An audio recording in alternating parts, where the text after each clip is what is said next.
Pemerintah baru saja resmi melantik Soeharto sebagai salah satu pahlawan nasional dari 10 nama yang diresmikan pada 10 November tahun ini. Nama Soeharto sebenarnya pernah diusulkan juga untuk menerima gelar pahlawan pada tahun 2010 dan 2015, tapi tidak ditindaklanjuti oleh masing-masing pemerintahan yang berjalan pada saat itu. Tahun ini, di bawah pemerintahan Presiden Prabowo, Soeharto akhirnya dianugerahi gelar pahlawan itu juga. Wacana ini menimbulkan pro kontra ya, karena ada yang setuju dengan gelar pahlawan Soeharto karena pemerintahannya pada saat itu dianggap dapat membawa pertumbuhan ekonomi dan menjaga kestabilan politik. Tapi di sisi lain, dukungan ini juga dianggap mengabaikan sisi kelam Orde Baru di mana banyak sekali terjadi pelanggaran HAM. Terjadi juga pembungkaman atau pembatasan terhadap sikap-sikap politik yang dianggap berseberangan dan juga propaganda anti komunis.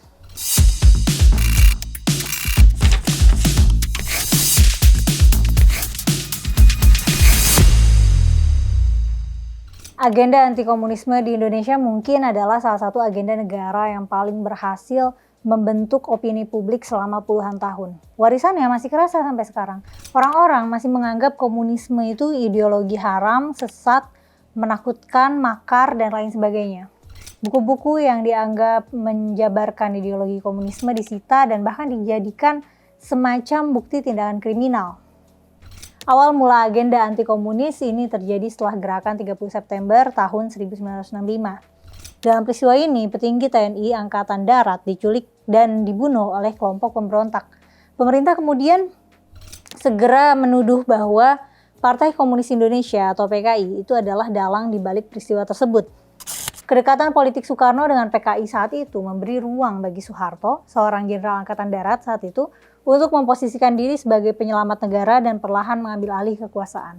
Setelah G30S, dimulailah gelombang kekerasan dan bahkan pembunuhan massal di berbagai daerah di Indonesia. Antara akhir tahun 1965 hingga 1966, diperkirakan ada sampai sekitar ratusan ribu orang yang tewas dalam gelombang teror itu. Ada 3 golongan yang ditargetkan oleh Komando Operasi Pemulihan Keamanan dan Ketertiban yang dipanglimai oleh Soeharto pada Oktober 1965. Ada kelompok pertama yang terlibat langsung dengan pemberontakan atau jadi anggota PKI. Ada kelompok kedua yang tidak secara langsung terlibat seperti simpatisan. Dan kelompok ketiga yang diasumsikan terlibat dalam pemberontakan maupun dalam PKI. Penargetan ini merambah ke masyarakat sipil. Dan siapapun yang dicurigai dapat menjadi target tanpa bukti. Bagi yang selamat dari pembunuhan, banyak yang dipenjara di kamp konsentrasi seperti di Pulau Buru selama bertahun-tahun tanpa proses hukum. Mereka dan keluarganya diberi cap ekstapol yang berarti ekstahanan politik. Dan nasib korban-korban ekstahanan politik ini juga naas sekali. KTP mereka ada yang ditandai sebagai ekstapol sehingga sulit mendapatkan layanan administratif. Mereka sempat nggak boleh ikut pemilihan umum dan harus memperpanjang KTP setiap 3 tahun sesuai dengan Kepmendagri nomor 24 tahun 1991. Tapi aturannya sebenarnya sudah ditetapkan sejak tahun 1981 sesuai Instruksi Menteri Dalam Negeri nomor 32 tahun 1981 tentang pembinaan dan pengawasan bekas tahanan dan bekas narapidana G30 SPKI. Pada masa Gus Dur aturan ini sempat dicabut, tapi setelahnya stigma itu seolah-olah kembali lagi. Setelah teror pembantaian ini, pemerintahan Orde Baru membangun narasi secara sistematis bahwa PKI adalah pengkhianat negara yang kejam, gak beragama, dan anti Pancasila lewat media dan pendidikan. Bahkan memang ada instrumennya sendiri, yakni lewat KAP Gestapo gitu, atau Koalisi Aksi Pengganyangan Gerakan September 30. Itu adalah sebuah gerakan politik yang mengkoordinasikan demonstrasi, publikasi, dan kampanye publik untuk memposisikan PKI sebagai musuh negara. Di sekolah-sekolah, anak-anak pernah diwajibkan menonton film pengkhianatan PKI yang isinya menggambarkan PKI sebagai kelompok biadab.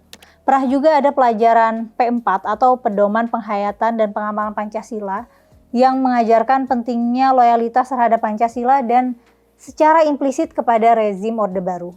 Salah satu narasi yang paling terkenal adalah tuduhan bahwa PKI dan Gerwani itu adalah organisasi perempuan yang diasosiasikan dengan PKI, itu mereka melakukan penyiksaan dan mutilasi terhadap para jenderal. Padahal, organisasi perempuan progresif ini bertujuan untuk mendukung wanita memberantas buta huruf, mengadvokasi hak perempuan, dan pendirian sekolah. Setelah dituduh punya kaitan dengan PKI, otomatis saja gerakan perempuan ini dibredel juga. Propaganda Orde Baru menuduh Gerwani melakukan penyiksaan dan tindakan asusila di Lubang Buaya. Fitnah ini bukan hanya menjustifikasi pembantaian terhadap orang-orang berhaluan kiri, tapi juga menghancurkan gerakan perempuan progresif Indonesia. Media militer, misal dalam buku Pusat Penerangan Angkatan Darat, fakta-fakta persoalan sekitar gerakan 30 September yang dirilis 5 Oktober itu menjelaskan secara rinci bagaimana brutalitas PKI terhadap para jenderal yang dibunuh. Bahkan sampai dicetaklah foto-foto jenazah yang dicungkil matanya, alat vitalnya dipotong, hingga berbagai bentuk penyiksaan sadis lainnya. Tapi penelitian belakangan justru menunjukkan bahwa tuduhan tersebut tidak pernah terbukti. 2 dekade setelah kejadian, sejarawan Benedict Anderson membuktikan bahwa cerita mutilasi itu merupakan propaganda rezim. Analisis forensik maupun laporan independen nggak pernah menemukan bukti penyiksaan seperti yang digambarkan media Orde Baru untuk menciptakan ketakutan nasional dan membangun legitimasi bagi operasi pembasmian komunisme besar-besaran setelah 1 Oktober 1965. Dalam buku-buku pelajaran masa Orde Baru pun peristiwa ini selalu dituliskan sebagai G30 SPKI dan seringnya PKI dinyatakan sebagai satu-satunya dalang. Jadi murid-murid itu nggak dikasih penjelasan konteks politik maupun pembahasan tentang pembantaian massal yang terjadi setelahnya. Setelah reformasi mulai ada revisi dengan menghapus label PKI, tapi masih ada juga yang terus mewariskan label PKI ini dalam peristiwa ini gitu. Ya artinya belum konsisten gitu sampai sekarang. Antipati terhadap komunisme juga lekat dengan konteks global pada era tersebut ya. Jadi pada tahun 1960 itu kan masih terjadi perang dingin antara Blok Timur yang dipimpin Uni Soviet dan Blok Barat yang dipimpin Amerika Serikat. Nah, Amerika memandang setiap negara berkembang yang menunjukkan kedekatan dengan komunisme itu adalah ancaman terhadap kepentingan geopolitiknya. Uni Soviet terutama di bawah kepemimpinan Stalin setelah tahun 1927 itu memang hidup dalam satu partai yang mengendalikan ekonomi, politik, dan kehidupan publik secara ketat. Nah ini dianggap bertentangan dengan nilai-nilai kapitalisme liberal dan nilai kebebasan individu, hak milik pribadi, dan demokrasi yang negara-negara barat junjung begitu tinggi.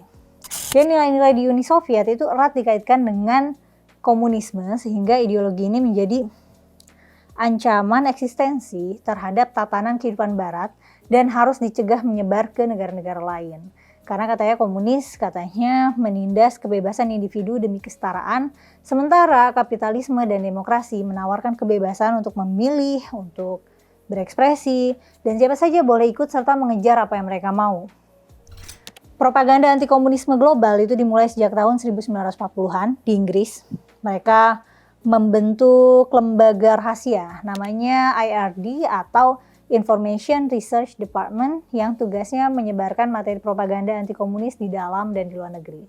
Caranya ya misal dengan bikin artikel, buletin, koran, majalah, dan segala bentuk media yang digunakan untuk mempengaruhi persepsi publik terhadap komunisme. Dan ini semua sifatnya rahasia, artinya nggak boleh ada yang tahu kalau media-media ini berada di bawah komando pemerintah Inggris. Jadi ya biar kelihatan organik gitu.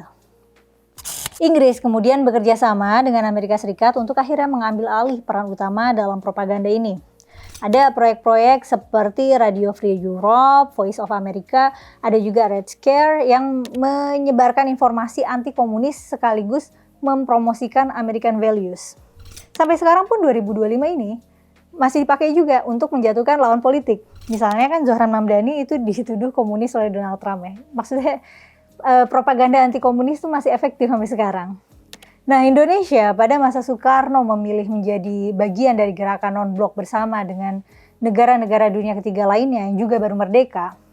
Gerakan ini nggak memihak Amerika Serikat maupun Uni Soviet. Amerika khawatir kalau negara-negara non-blok ini bisa dikuasai ideologi kiri, apalagi ketika Soekarno membangun poros politik Nasakom atau nasionalisme, agama, dan komunisme yang memberikan PKI kesempatan untuk berpartisipasi dalam parlemen.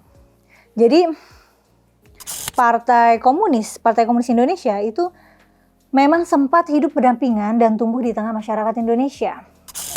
PKI ini punya massa yang besar, basis massa yang besar, termasuk di desa-desa agraris, serikat buruh, organisasi pemuda, sampai terbentuk juga kelompok perempuan sehaluan seperti Gerwani. Bahkan sejumlah tokoh Islam progresif di masa itu berinteraksi dengan gagasan kiri dan melihatnya sebagai alat untuk memperjuangkan keadilan sosial. Karena itu, ketika muncul konflik antara militer dan PKI setelah peristiwa G30S, Amerika Serikat dengan cepat mendukung faksi militer yang dipimpin Soeharto. Berbagai dokumen deklasifikasi menunjukkan bahwa ada keterlibatan negara-negara blok barat untuk mendukung pelemahan terhadap Soekarno dan PKI.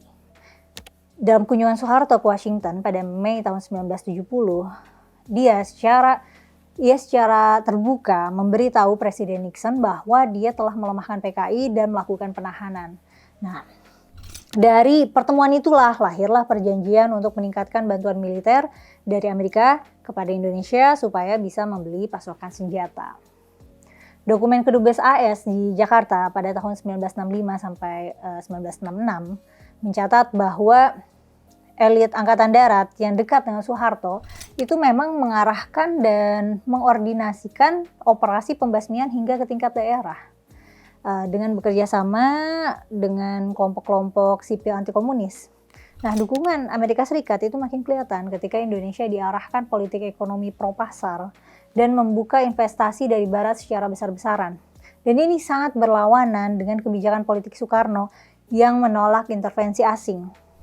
Arsip Kedubes Amerika Serikat di Jakarta yang sudah dideklasifikasi itu menunjukkan bahwa pemerintah Amerika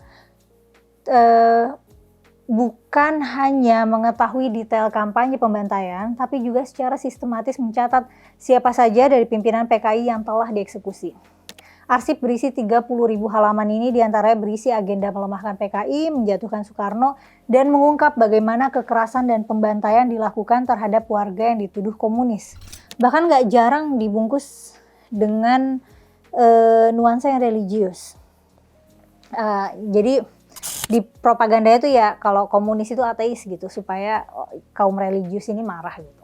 Salah satu telegram tertanggal 26 November 1965 yang dikirim oleh pejabat konsuler Amerika Serikat di Surabaya menggambarkan pembunuhan di Jawa Timur berlangsung dalam skala masif dan brutal.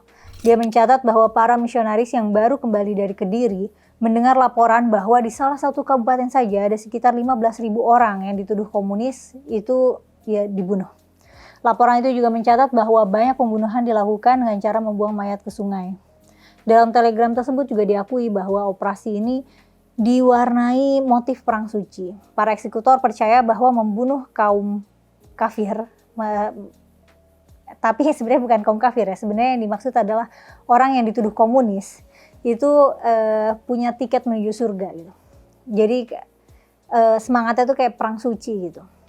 Meskipun laporan itu sendiri mengakui bahwa angka korban belum tentu akurat dan laporannya jelas merupakan kekerasan besar-besaran yang tidak hanya dimotori oleh militer tapi juga dipicu dan dibenarkan oleh sentimen keagamaan.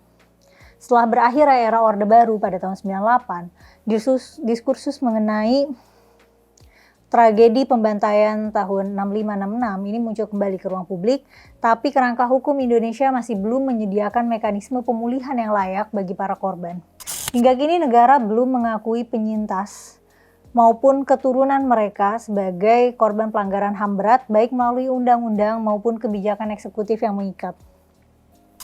Proses hukum yang pernah ditempuh umumnya dianggap gagal karena absennya kemauan politik negara dan keterbatasan instrumen hukum yang tersedia dan bisa diakses. Hak-hak sipil korban seperti akses pendidikan, pekerjaan, kepemilikan tanah, hingga pelayanan publik tetap terhambat akibat stigma simpatisan PKI yang secara sosial masih dilekatkan dan secara administratif sering tetap muncul dalam dokumen negara. Di sisi legislasi, Indonesia belum pernah mengeluarkan revisi undang-undang yang secara eksplisit menata ulang status hukum korban. Undang-Undang Nomor 26 Tahun 2000 tentang Pengadilan HAM memang menjadi dasar hukum untuk mengadili pelanggaran HAM berat. Tapi implementasinya buntu. Ketiadaan perubahan legislasi inilah yang kemudian mendorong lahirnya advokasi dari Komnas HAM, YPKP 65, Jaringan NGO, Aliansi Korban, maupun upaya internasional seperti International People's Tribunal 1965 atau disingkat IPT 65, ya meskipun nggak memiliki kekuatan hukum, ya IPT 65 berperan menekan pemerintah melalui temuan, melalui sidang simbolis, dan perhatian global terhadap lambannya penanganan kasus 1965 ini. Keseluruhan upaya ini memperlihatkan bahwa tanpa revisi undang-undang atau komitmen negara, pemulihan korban 1965 itu ya hanya berjalan di ruang sosial saja gitu, bukan di ranah hukum yang memang seharusnya menjadi instrumen keadilan formal.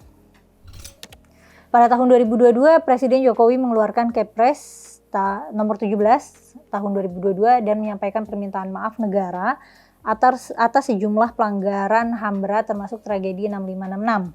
Pemerintah menawarkan pemulihan non-yudisial seperti bantuan sosial, jaminan kesehatan, hingga rehabilitasi bagi penyintas. Namun langkah ini juga memicu kritik karena dianggap tidak menyentuh akar masalah, karena tidak mengungkap pelaku, tidak membuka proses pengadilan, dan tidak mencabut stigma hukum administratif yang menimpa keluarga korban sejak era Orde Baru. Pemberian gelar nasional kepada Soeharto jadinya memperlihatkan bagaimana cara negara membaca masa lalunya sendiri. Selama 6 dekade, narasi resmi tentang 1965 dibentuk melalui propaganda, melalui pendidikan, melalui politik keamanan nasional yang menanamkan ketakutan terhadap komunisme dan menyingkirkan ruang untuk memahami kompleksitas peristiwa itu. Kita hidup dalam warisan yang belum sepenuhnya dibongkar, para korban belum sepenuhnya dipulihkan, para pelaku tidak pernah dimintai pertanggungjawaban, dan dokumen negara terus membuka fakta bahwa kekerasan ini terjadi secara sistematis. Dan kalau penetapan gelar pahlawan ini menimbulkan pertanyaan dan kegelisahan, ya mungkin itu bukan hal buruk. Itu tanda bahwa masyarakat belum berhenti bertanya, belum berhenti mengingat, dan belum berhenti menuntut agar sejarah Indonesia ditulis dengan lebih jujur. Untuk makna komunisme sendiri, aku pernah bikin konten terpisah tentang membahas apa itu komunisme dan mengapa komunisme itu sama sekali berbeda dengan ateisme. Nanti aku taruh di rekomendasi next video. Dan kemudian kalau menurut kamu, apakah penyematan gelar pahlawan Soeharto ini sudah layak atau justru menyeret kembali kita menuju sejarah yang seharusnya tidak boleh diulang lagi? Tulis tanggapan kamu di kolom komentar ya. Makasih udah nonton sampai selesai. Sampai ketemu di konten selanjutnya.